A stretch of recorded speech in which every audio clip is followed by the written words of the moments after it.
Well, shalom to our fans. Welcome back. We are in the home of Jim and Penny Caldwell, Gulfport, Mississippi, to bring you this exclusive interview in which we are going to see more evidence of Mount Sinai in Arabia that has been brought forth by them.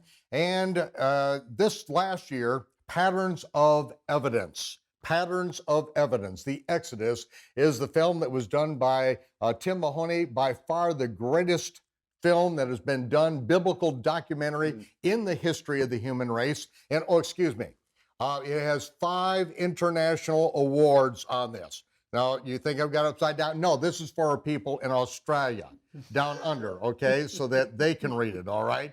We cater to everyone above the equator usually. But Patterns of Evidence, this film would not be done. It could not be done without Jim and Penny Caldwell and what their part has been over more than 2 decades, now over 3 decades of being able to bring forth this evidence from the land of Israel. Without them, Tim Mahoney wouldn't have been together with David Rohl, which when it comes down to it, there are 3 stars, I would say 4 stars in this movie. Tim Mahoney, who has the crisis of faith as he begins to explore these things and is confronted by modern Egyptologists and modern archaeologists that all deny that Israel was ever in Egypt, deny the Exodus, deny that there's any Mount Sinai. In fact, it was the director of the Rockefeller Institute, the Israeli Department of Antiquities, who said he refused to look at any of the evidence of Mount Sinai because he said it's a literary invention. No one will ever find it. Refused to even look at the evidence. So, ladies and gentlemen, you are going to see the evidence that is changing people's lives around the world. And it is because of Jim and Penny Caldwell that all of this is now out here and available. Jim, Penny, thank you for allowing me to come into your home and for being part of our Hanukkah celebration. Oh, Michael, we appreciate you inviting us, and it is our pleasure to have you here. Great to be here. Well, where we left off is you have just arrived at Jebel Luz, Exactly. the almond, the mountain with the almond, and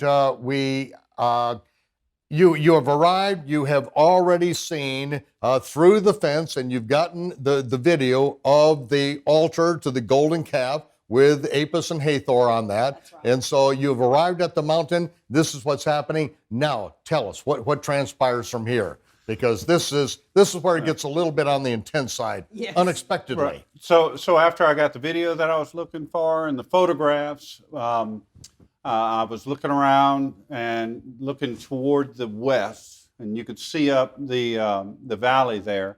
And the mountain kind of disappeared into the clouds somewhat, so I could tell it was a really high area.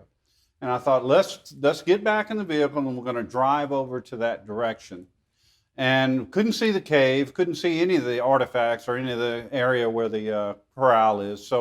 But we drove over, and then as soon as I came around the corner, that you kind of dip down in the Wadi Abiyad there, you kind of come back up an embankment, and there's the fence, the archaeological fence that the Saudis have put up. And so it's got the blue sign, typical blue sign of the warning, and that you're not supposed to enter. Archaeological site by royal decree, et exactly. cetera. So that's there, and then right inside, tucked inside, was the a guard shack, as we call it now. It's typical of most archaeological sites in Kingdom. Yeah, you've been to dozens of them, so Knew this is something nothing unusual. was behind this, something significant going on, and within minutes, a Bedouin truck drives up. And he comes up alongside of us, and they get out, and I with his son, yeah, young boy, I'd say about 10 years old or so, and they get out.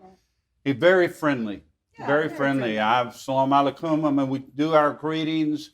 We talked for a minute. You know, we talked about Jamila, the beautiful mountains, and it was late in the evening. It was probably around 4 o'clock or so, and so he got the impression, I think, because we couldn't communicate very well, that we wanted a place to stay. We were interested in staying inside that building. It was not occupied at this time. Oh, I right? see. So there was no evidence of anybody around. So, Okay. and it was getting ready. It was that evening where it was misting and looked like it was going to be a real cold night. So that kind of set that up. And then he opens the gate and we all walk in together, and we go over to this building, and we walk inside and look around with nothing in there but a couple of bales of hay. Yeah. And so he leaves. Suddenly, he kind of says something to his son, and he leaves. And I'm asking his son after he leaves, I'm saying, "Is there anything around here? Any? I think I said white marble or white pillars or something. I was indicating that. Is there anything else?" And he says, "Come home, yeah, come with me." So we walked and followed him. Went around the corner about 150 yards down this dirt track in between the valley, and came right up on the pillars, the corral, and then I looked to my right and up. I mean, it still gives me chills today to think of it. I looked up and I could see Elijah's cave just crystal clear. And I realized, again, this pattern of the identikit that I had put together, there is what I expected to see if I was at Mount Sinai. And here are the patterns of evidence right there right in on front the of ground in front of you. Precisely. Both her and I, at almost the same moment, hit the ground. I'm telling you, it just took What do my you mean knees hit the out. ground? What? Took my knees out from under me. I felt an literally overwhelming fell. sense of a holy presence, a knowing in my knower in a very deep way that we were at a significant place. This was where something incredible had happened many, many years ago. And she and I believe, probably simultaneously heard this, "Yeah, you're at the right place, and take this to my people, Israel." I mean, this was what we heard in all of this. And we got up, and the young man was there, and we kind of shook it off. This is incredible, but he did not, and the Bedouin had not allowed me to have any camera equipment. Said, Mafi, no camera equipment, no photographs. Now, is this typical of an archaeological site? No photographs of it? Not most of the time. They're not manned. Most of the time, nobody's even there. there's The no gate's reason. open? Yeah, it's the gate's open. Yeah. So we end up walking back. Now, this probably took about an hour. So we get back, and about the time we're walking back towards our truck, the Bedouin that was there initially, the father drives back up, followed by another truck.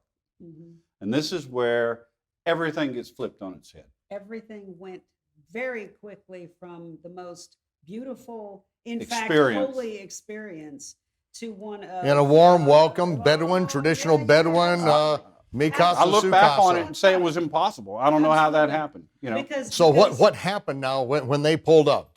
Put us in that moment. We found out these are called frontier forces. They are desert police, so to speak. Okay. Because this is in a very, very remote area of the country. And I kid you not, when I tell you they got out of that truck, they looked like the old, in Westerns, what you would call the bandoleros. They had bullets strapped across this way that's and a bandolero. That's what it looked like. I mean, it was shocking. They had their rifles, probably Kalashnikovs. Kalashnikovs they had them. They didn't have them pointed right at us at that present time, but they just got out of the truck bristling with weaponry. I mean, this is just serious. And we had been at this time. We had been in that country for 3 years. We had crisscrossed the deserts. We had met all manner of Saudis out in the deserts. They had never been anything to us but hospitable. It is known of Arabia. They're known for their hospitality. And even something's different There's here. something different here. Yeah. Even though the fencing was the same as you see in other parts of the country, the fencing was not any different from any other archaeological site, nor was the sign. It was the same old sign. But the reaction when they saw us there was unlike anything we had ever experienced. And they made it extremely plain that they were very displeased, even with this Bedouin and his precious little son. I mean, they're yelling and I don't know They were what shouting they at the saying. gatekeeper, Right. for letting us even go in around the corner. Right, that's what we back there. assumed. They were speaking very quick Arabic, and with our very few words of Arabic, we didn't know exactly what they were saying. They were But bashing did him for the not- gate being open. Right. They They didn't want that gate open. didn't want that gate They were open for any yelling at reason. them for ever letting us in. They shooed us out of there, slammed the gate shut. They're still yelling and yelling back and forth with the father. And then as they're walking us back toward our vehicle, Now, you have to understand, in Saudi Arabia, particularly in the eastern province where we lived, there's a lot of sand in that area. It's much more mountainous in the northwest. Still a lot And that's of where sand, we are, okay, northwest Saudi Arabia right Northwest, now, yeah. Right. Midian. But where we live is over in the eastern province, and we go out on the weekends and we do desert running, and you have to air down your tires and you have to have sandboards because you get stuck all the time. Okay. So on the front of our truck, we had sandboards bolted down with a shovel. And why is the shovel there? To dig you out when you get stuck in the Right, sand. uh-huh. That's all it was. And we had that shovel on the front of our truck for the You're All in through Egypt. Egypt. Yeah, we're in Egypt. Yeah. Everywhere we went, that's part of our vehicle. when they literally saw that shovel on the front of that truck, they just yelled and screamed. They and hollered. exploded. And they pulled the weapons. They didn't point them right in our faces or anything, but they actively pulled them and They were ready. said, "Imshi." In other words, Yeah. get out, Tabuk. In other words, they wanted us all the way to Tabuk, which is a 2.5-hour drive from the region. And night is coming. They wanted us to drive out of the desert, get all the way to Tabuk, and get out, and do not come back. So they're sending me out at night, by the way, because it's dark by this time. I mean, we're right at Yeah. That's And the something you would Bedouin never never do. do that. You would The never Bedouin do. would never Number make one, No, I didn't no. know the area. I came in from the south. Now I have to leave to the north. I'm going out to Wadi Abiyad, which I chose not to go into in the beginning in the first place. And now you're driving then- out an unknown wadi. We had An to. unknown wadi. Yeah. And what is amazing is and I just remember this, that as we got to the highway, just as I pull up on the highway, I got a flat tire. I mean, we made it out of there. It's true. Wow. But it was It's 3 in true. the morning by the time I had figured out the wadis and there's no road. I mean, you're making your own road as you're going out. And we were lucky to get out of there at all that night. Oh, so that probably after that you just said, okay, we're never coming back here again, and just forget about the whole thing then, huh? Nothing but trouble. Oh my Okay, all goodness. right. Tell us what happened. Michael, let me tell you, 2 things happened to us there. The very first thing that happened to us there, when we realized where we might be standing, as I told you, we How literally, significant it buckled our this was. knees in a very literal manner. We literally hit the ground because of how the sheer Holiness. awesomeness and sight. holiness of what we felt there. But the other part was, as we were leaving, you know, your adrenaline calms down after a little while, and then I'm telling you, it was like white hot anger hit us in our faces. It was like, wait a minute, we are not these here people? to do any damage to anyone right. or anything. Why are they so angry? Why are they banning us from going in here? And why are they treating us this way? Why are they treating their own people this way? What is different about this What is place? going on? Right. And right. we immediately determined, in fact, it came rolling right out of Jim's mouth, with which I have to admit both thrilled me and terrified me at the same time. He said, the next 5 days I'm off, we're back. We're coming right back here to this place. And I tell you what, Michael, this was at the beginning of February when this happened to us. The last week of February, we rolled right back up into that same site. Okay, now we've done a little preparation for this site, though, have we Yes, not? we So Yes. let's get back on the road. Let's get back here because we need some paperwork, don't we? So this time, I know I'm going back, and I started to look at what I would need to enter this area legally.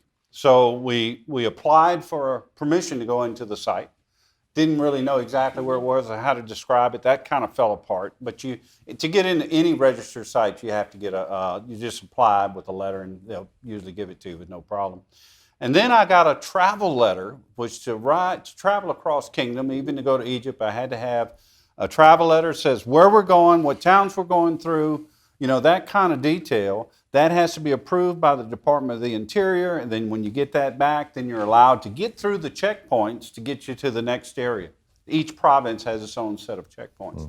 So I had all of that done, and then the planning, what we were going to do and how we were going to go into the area.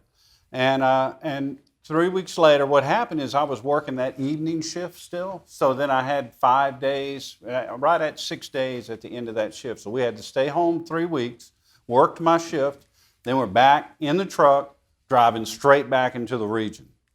Now, I'm just going to This backtrack is to the like first a trip. 20-hour drive, right? It's about a 25-hour drive. Yeah, we Okay. were targeting a hotel we had stayed in the first time we came through Tabuk, called the Adel Hotel. And that would be our destination for the night of that night. And then the next morning, we would be back out at the site.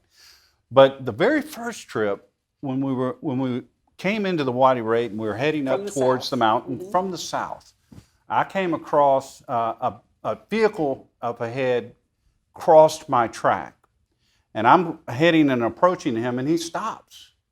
So it would have been very unfriendly of me, let's say, for me just to drive by him, because that would have thrown a flag up and he'd have run us down anyway.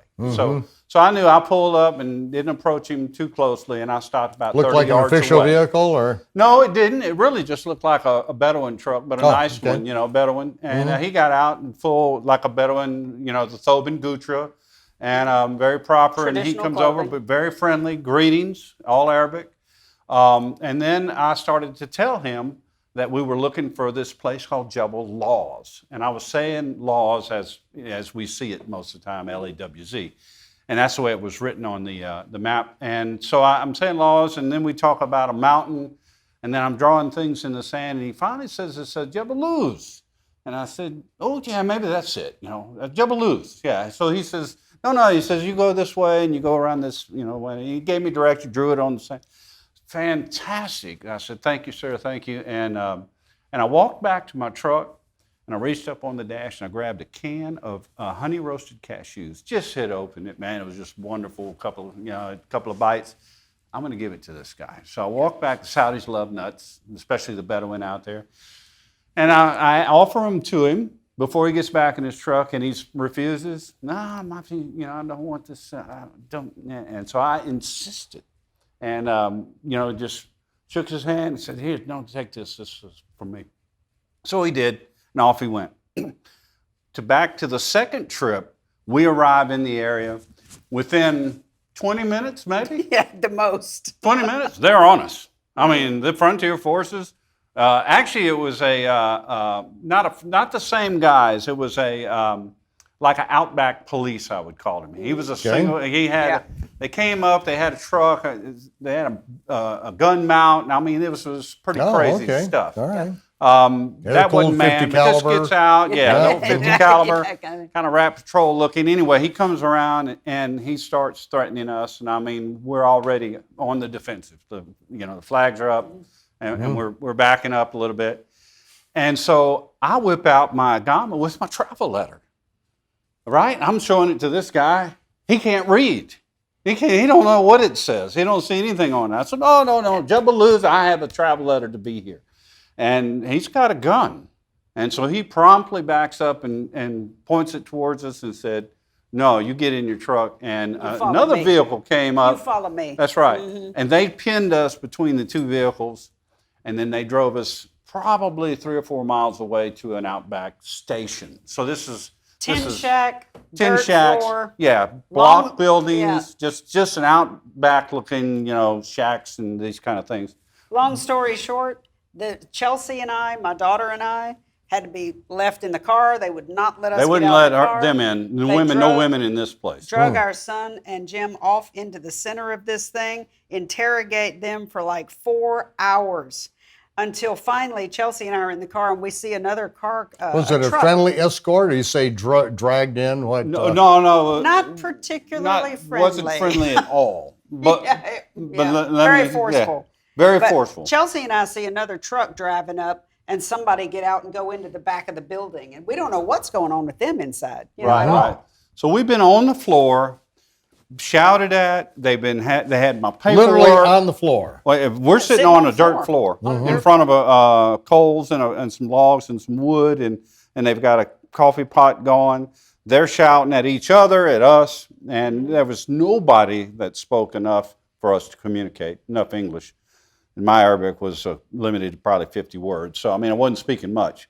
And they were just insisting that we shouldn't be there, and so I hear some noise in the next room, and one of them grabs me and makes me get up, and he drags me into that office. into that part of the building. I hadn't seen it yet, but there was a desk, and there was a guy turned around, leaning over, that was doing something, and this guy brings me, I'm standing there, he's shouting at the guy that's turned around, and suddenly he turns around, and when he looks at me, our eyes met. It was the guy I had given the cashews to the 3 weeks before. Turns out he's the my God. honcho in charge of these He guys. was the captain of the station. And he turned around and started shouting at everybody and telling them, what are you doing to these people? And he looked at my paperwork. No, alhamdulillah, no problem. You know, he's saying, this is fine. He said, but then he spoke a little bit of English, and he spoke enough to tell me that we could go back to the area, but we couldn't go behind the fences. And no cameras. And that we were allowed, no cameras, and that we were allowed to camp in that area. You were? And yeah. Okay. They He let us camp legally there. let us go. We went But, back. We went back. You know, not behind the And fence. not behind and the fences. No pictures. Okay. It was one of those trips that was more of setting a tripod up, shooting across the valley, and those kind of Yeah, things still didn't get that any we good accomplished. pictures. But Okay. always considered every trip, we went We there learned a 15 little bit times, more. that we would learn a little bit more about Okay. the area. So far you've got the video of the altar of the golden calf. Right. You've Right. got that, Right. and the corral area by the altar. But you no don't- pictures of it yet. No, it's only We here. had seen Oh, it okay. once. Yeah, You remember? saw it, Remember but the because it's Bedouin getting wouldn't- dark. Wouldn't allow us to bring cameras. Yeah, back. we- Oh, that's Right. right, inside the Right. So fence. this is Okay. the passion that I have. The drive is to get in there and get those pictures. And get the proof. So Right, remember what right. the captain has told me. You know, he wasn't that friendly to the point where I could abuse that friendship, but he Right. was saying that I'm gonna let you go back there and you can camp there, but don't go behind the fences. Okay. All right, Okay. So So that altar to the golden calf with the petroglyphs on it, that was one of the big keys, and that's one of the first videos that I got. Right. That altar of the golden calf, and that turned out to be the release key for Wyatt and his sons, because when they went out there and showed that to the archaeologists and the Saudi prince, they recognized that they were telling them the truth. Yep. And so at that point, it was not an archaeological site. It was open. There were no Right. fences. There was nothing there. Right. And so, of course, he was ejected without any proof. You come back in, they've got the fences up, and you are the first ones to start getting that information out. Right. As a matter of fact, the only ones who ever really got anything out. yeah. As far as we know, anyway. Yeah, well, we haven't seen it in this I hadn't part seen of the anything. It's world. been a long time. That's from right. that- And the that internet's moment, a so- pretty big world now. Yeah, that's Yeah, true. yeah. Very Okay, true. so now we're the second time you're camping there. Now, what do you get to see this time? Because we're Yeah, again, it was more of a reconnaissance type Okay. thing. And what I was able to do on this trip was figure out a place to put my vehicle where I would not be visible. Let's just put it simply. okay. Right? All right. So the next trip was beginning to be planned already. And this trip ends up being all the way to April. We go back to Rastanura. We assimilate the more days, information though. that we've Yeah. seen. I look at my picture, go through the video, more maps. I'm studying, and so we plan the next trip. And what we decided, what we learned from this trip is we cannot come in on the front side of the mountain. No, They no. will be on us. It'll be a wasted Yeah. trip. So what we have to do is not try to get in the fence this way. We've got to go around. We're going to way climb over the back of the backside mountain so we and don't climb enter any over the mountain fences. and come down in the fence. This is it. Well, ladies and gentlemen, I'll tell you, It's a the big adventure is just beginning. We're going to get back to Mount Sinai. We're going to hear the details of the two summits of Jabal al-Oz. We're going to go to Sinai and to Horeb in this next segment, so do not go anywhere. Call your friends, call your neighbors, call your enemies. This is the time. Ladies and gentlemen, you've got to hear this information. You're going to be seeing it. We're putting it out there. And we, of course, have Jim and Penny's video presentation on this, their presentation with all of the evidence. And this is going to set us up for our third part of this event. So we'll be back in just a minute.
back to our adventure to Mount Sinai, and the evidence is beginning to build as Jim and Penny Caldwell make their subsequent trips over the several years to secure the evidence, to get them out of Arabia, back to America, and then out to the world through the miracle of television.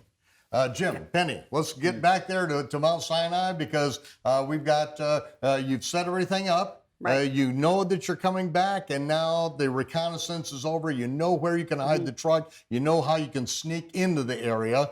But even though you have letters of authorization, you know that they're not going to let you do what needs to be done to document this. Yeah, Exactly. absolutely. It seemed to us, in fact, Michael, that they were specifically watching over this area. Now, we had a lot of Yeah, our it own, sounds like reasons for believing it would be for this reason It's an or for the other. understatement. Yeah. But long story short, we had on that last trip, we hadn't gotten a bunch of photographs of anything because the fence to the mountain area is so far out. It is, From the yes. fence, you cannot see where the pillars are. You can't see any of that stuff from the fence. We knew from walking back there with the Bedouin boy that it was way behind that white guard shack. So They didn't want anyone to No. even come close to No. approaching No. what seemed to be insignificant things at the base of that mountain. No, and you Yeah. know, I'm going to insert this just real quickly right here to their commendation, I will say, although it aggravated us to no end because we were stopped here and there and everywhere from doing what we wanted to do. To their commendation, because they have been so protective of this site, it is preserved. Right. And we are very, very grateful for that. But from that last reconnaissance trip we took, we knew we couldn't get into that fence from the front. It wasn't going to happen. So now we're going to come from the We're gonna- other side, and what did you find? This is one of the incredible things. A new plan, a new direction. Mhm. We're not giving up, Nope. but we're going to come in and we're going to get a Even more strategy that's going to determined. be more, it's going to work for us. Mhm. So that strategy ends up being we're going to go to the west side of the mountain. We're going to climb over the mountain, and then we're going to come in down into the valley, not crossing any fences. Doing exactly what we said we would do. Come down into the valley. Mm-hmm. And then we would, and then I would be able to get my photographs. So that was the plan. We flew back right at the beginning of April. We actually entered the air April the 2nd. So it was the first that we flew into Tabuk. So we're talking So now we're 3 months flying in. later. Now we're flying in this Okay. time. We rent a vehicle in Tabuk and we drive out to the west side, going through Al Zita down towards Al Bad. And then I just target an area where if I take a turn to the left and end up going east, that I'll come to the backside of Sinai. That's what the plan was. Mm-hmm. Mm-hmm. It's not the way it worked out. Because the ranges coming off the mountains are so convoluted, so twisted, that you can only go where you can put a vehicle. So I had to follow the tracks that lead up into these areas. And we ended up coming into a huge box canyon on the backside of what we now know as Horeb. And when we entered this box canyon, we looked down to the south, and there was a huge boulder sticking up on a knoll about a half a mile away that just stood out. I mean, he just was standing there, and both her and I looked at each other and said, wow, that is unusual. I hadn't seen anything like it. Looked like a giant pylon sitting there.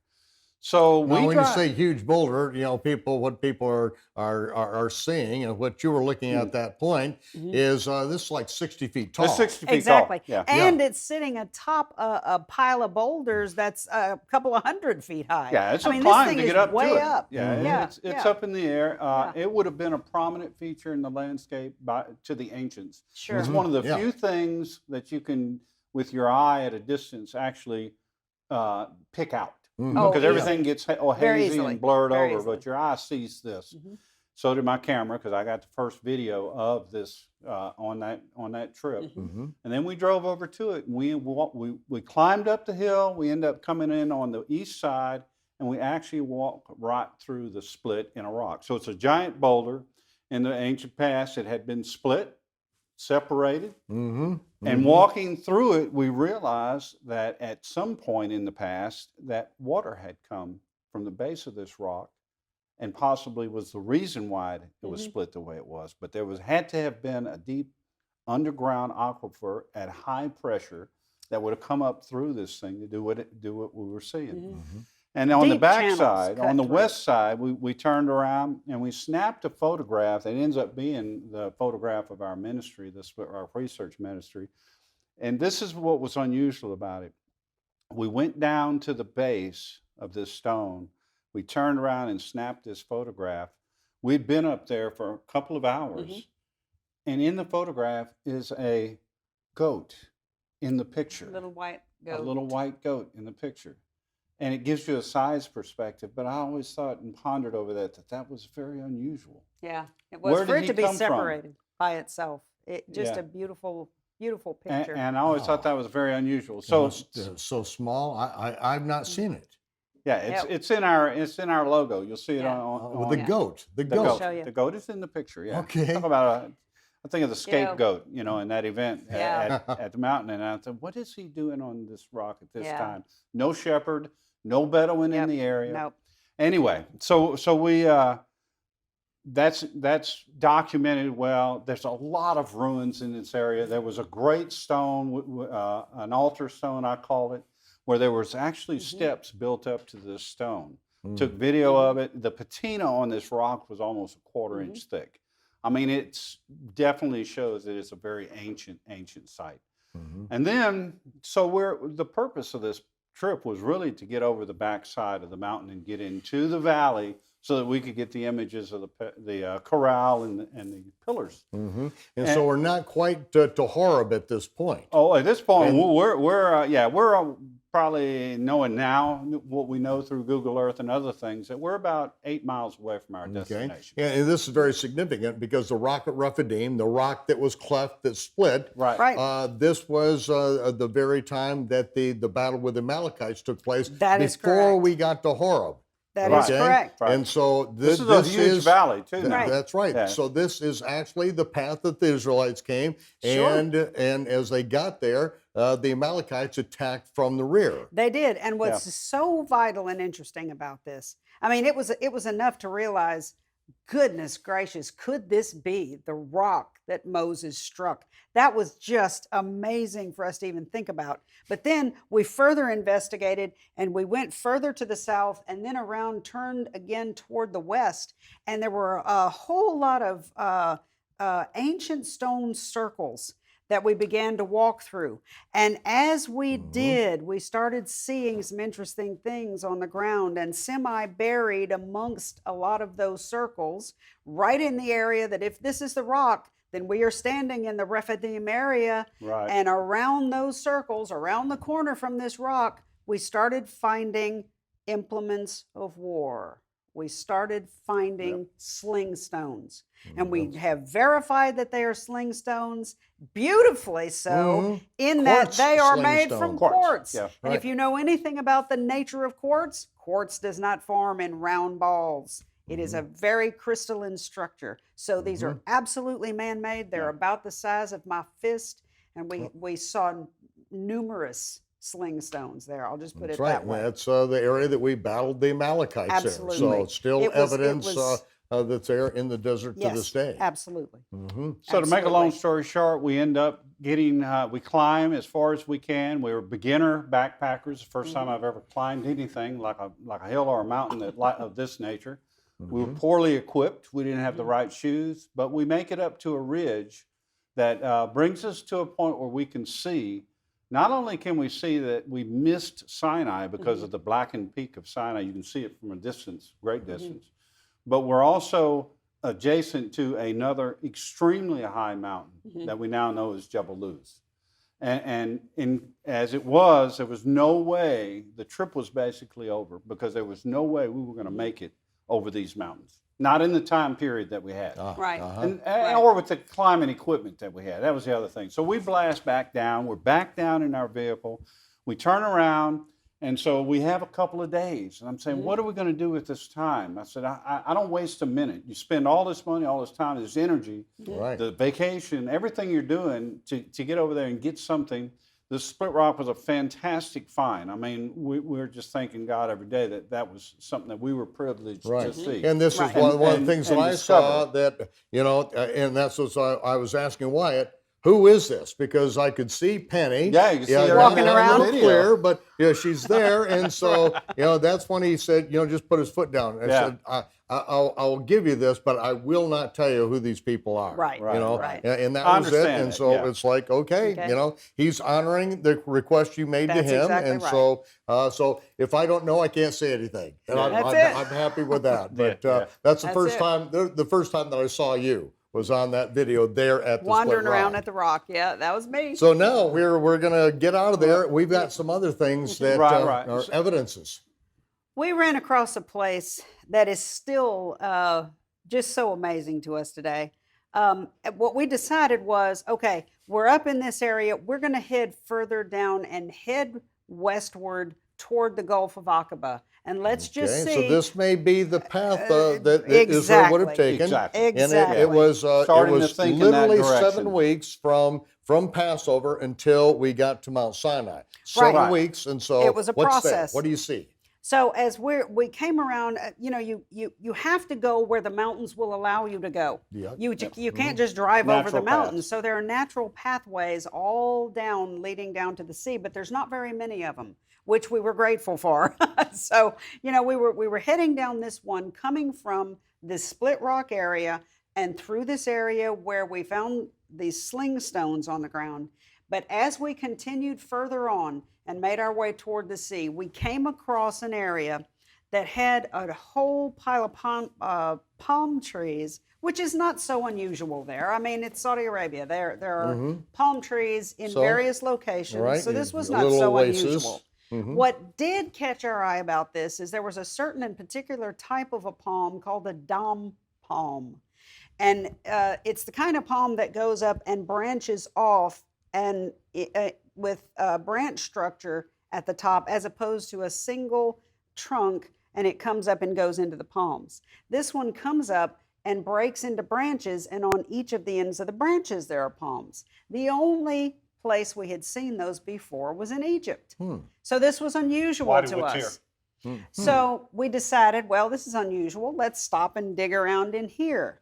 And Michael, after 3 big circles around this segment of palms, we couldn't believe our eyes. But amongst the palms, we counted 12, exactly 12 wells. And in fact, in more thinking about it, now the Saudis have these, and you'll see pictures of these. You'll actually see film of these.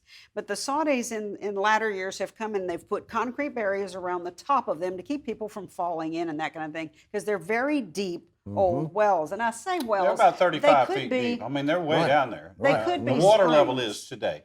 And of course, obviously, it They would be could an be underwater springs. source there, but spring would be something I would feel is more flowing out of a well, where these were not. Right. But you could see the It's a original. different structure between a Right, spring and a well. right. The Saudis will put these concrete cylinders down over the original structure, but you could see down in the well, you could see where the original platform was, where you would walk up a stair, steps, and you can see how the stone round, and then it goes into like a rectangular stone, and then the cylinder is set on top of it. That's right. You could see the original depth. So there's about 5 or But 6 foot of. So we soil on have, top of exactly what the Ancient scripture wells. said. Well, it said there 12 were wells 70 palms there at the time, 70 palms, and 12 wells at Elim. That's right. And the 12 wells are That's right. still there. That- Yeah. Why and wouldn't they it be? would be. Yeah, I that's mean, right. Why yeah. wouldn't they be? Sure. You'd have to preserve these things because Right. they'd be used for thousands of years. Absolutely. And Right. so now that is on your way because you're Right. reverse We're going engineering. exactly. Yeah, we're heading exactly. to the We're sea. heading to the They sea would have been instead coming of That's from right. the sea. So again, in perfect order on that. Yeah.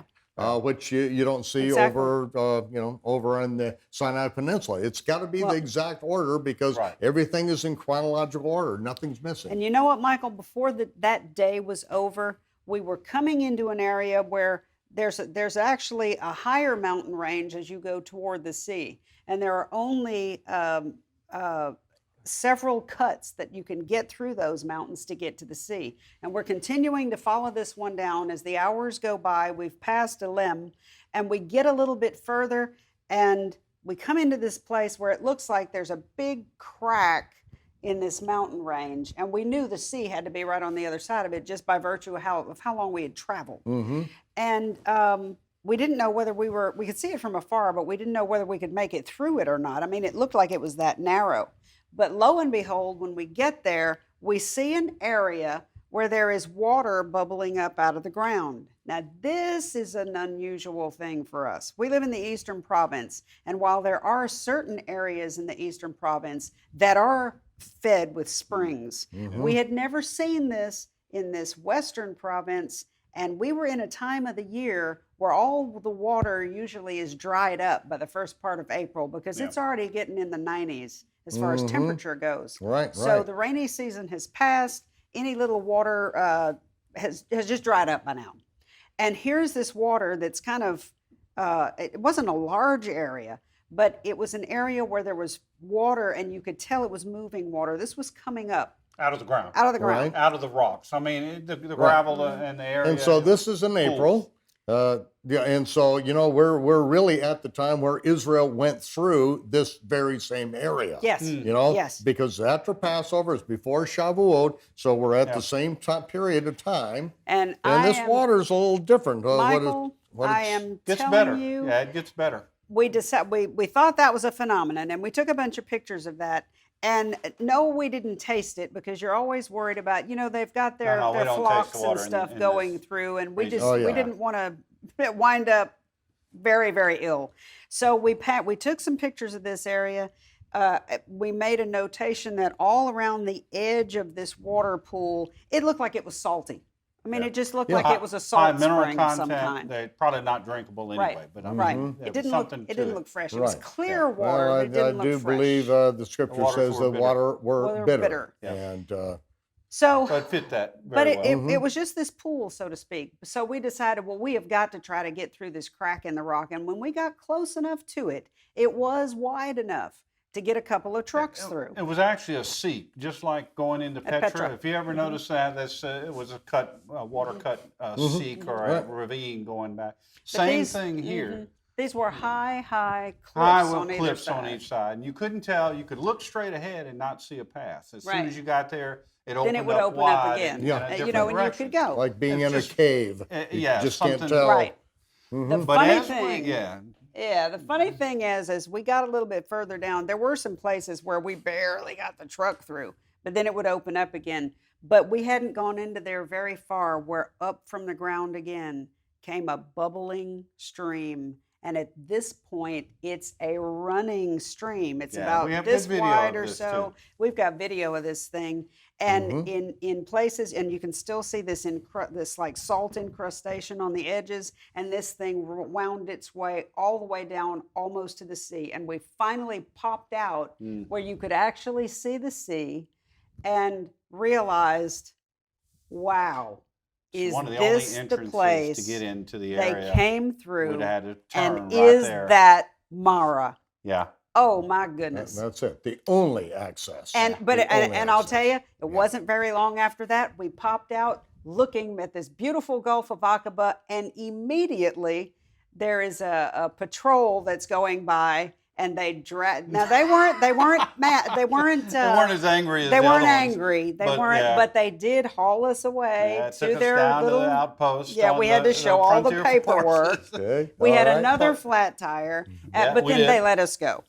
Okay, So, now They never help we with a have flat just a few tire, by the minutes way. left in this particular segment, and I want you to take us to the peak of these two mountains very quickly. Okay. Okay. Because this is as far as we know, you're the only two, because it took how many attempts to make the ascent Well, to let's- Sinai and Horeb? We just described the third trip. We're going to the fourth now. The fourth trip was in September. We had the reconnaissance we did on the second trip was about where we could hide the vehicle if we could, if we were going to come in on the east side and try to climb it. and try to climb. We realized from the west side, from the Rephidim side, that it's impossible. There's too much distance that you have to go through and too many 6,000-foot clips that you have to come over. In that trip, we were able to ascend to the top of what we call Makla or Sinai on the fourth trip. We did it in 2 days. It takes good planning. And you had to camp on the way up. You're camping on the way up. You can't make it up Yes. there in 1 day. So it's a huge mountain. The idea is that, yeah, this does fit the biblical description because you could be lost for 40 days up here without any question. Nobody could find you. Nobody could see you. This is a huge area. And we were able to celebrate, and interesting that it was the fourth trip, but we were able to celebrate on 9/24/1992, the morning, which was my 38th birthday. That's the And that morning was a that you made yeah. your ascent. That's the Yes. day we That we made got our to the ascent very to the top. top of Sinai. And what a blessing that Isn't was. that providential? Yeah, isn't that amazing? And it was 38, so that's another interesting date. I always Yeah. pay attention to those kind of things. 8 trips from the first trip. From the top of that mountain, we could see Horeb very clearly.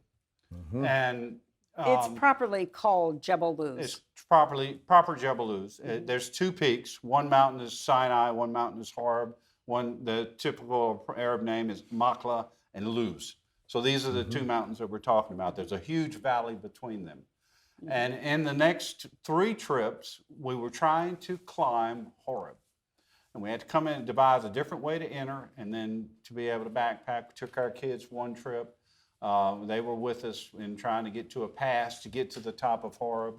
The next trip we found what we call the burning bush. I'm not going to go into detail on that, but there's between the valleys, there is a huge cedar tree. The trunk on it is 8 feet wide, and it's most ancient. My hobby is bonsai, and I know I've seen 800-year-old cedars that are this large. This was 8 feet across. It was huge.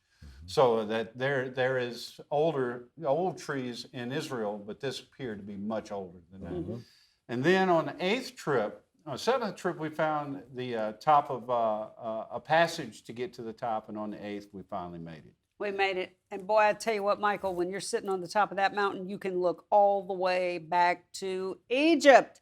You can see the Gulf of Aqaba. You can see Nuweiba, a little tiny spot where it's white against the horizon, against that brilliant blue water and the starkness of those mountains that hit that blue water. It is utterly magnificent. But one more comment is also God blessed me with another verse, and that was that I was able to spend my 40th birthday on the top of Laws.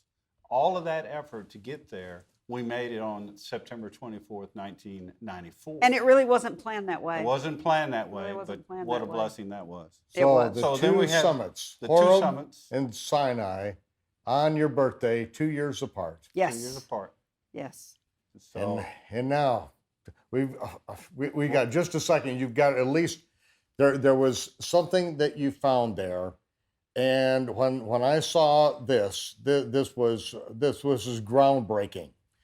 Because this the same thing. One of the 42 camping sites of the Israelites, Har Karkum, has the same thing, but you broke the ground on this. You found something there at Sinai, and then other places. But tell us very briefly, what did you find? Around the area of the split rock, there was what's called Thamudic writing on the rocks.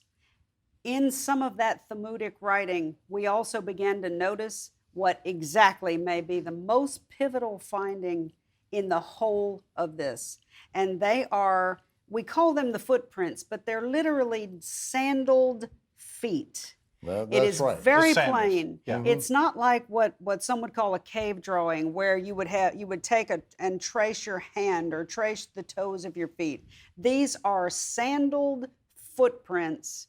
That's the first place we saw them, was in the area of the split rock, but we have come to know that they cover the entire Arabian Well, we're Peninsula. going to do some traveling with you on that very thing, because this imprint, the sandal feet, which being down at Har Khartoum and attempting to do the same thing, know that it would take hours and hours Yes. out under the hot sun Yes. to do this. And it's not a footprint, as you say. You can see the straps, you can see the toe The piece. toe piece. And we're going to have to wait until our next segment, because there's also a letter, a proto-Sinaitic word picture embedded in this very thing. Without a doubt. So we're going to be back with Israel's ancient title deed to the land. Wait till you see this. Wait till you find where these things have been located and what the real promised land is. Ladies and gentlemen, you are about to see the earth shake. Of course, Israel's not going to get all this land until after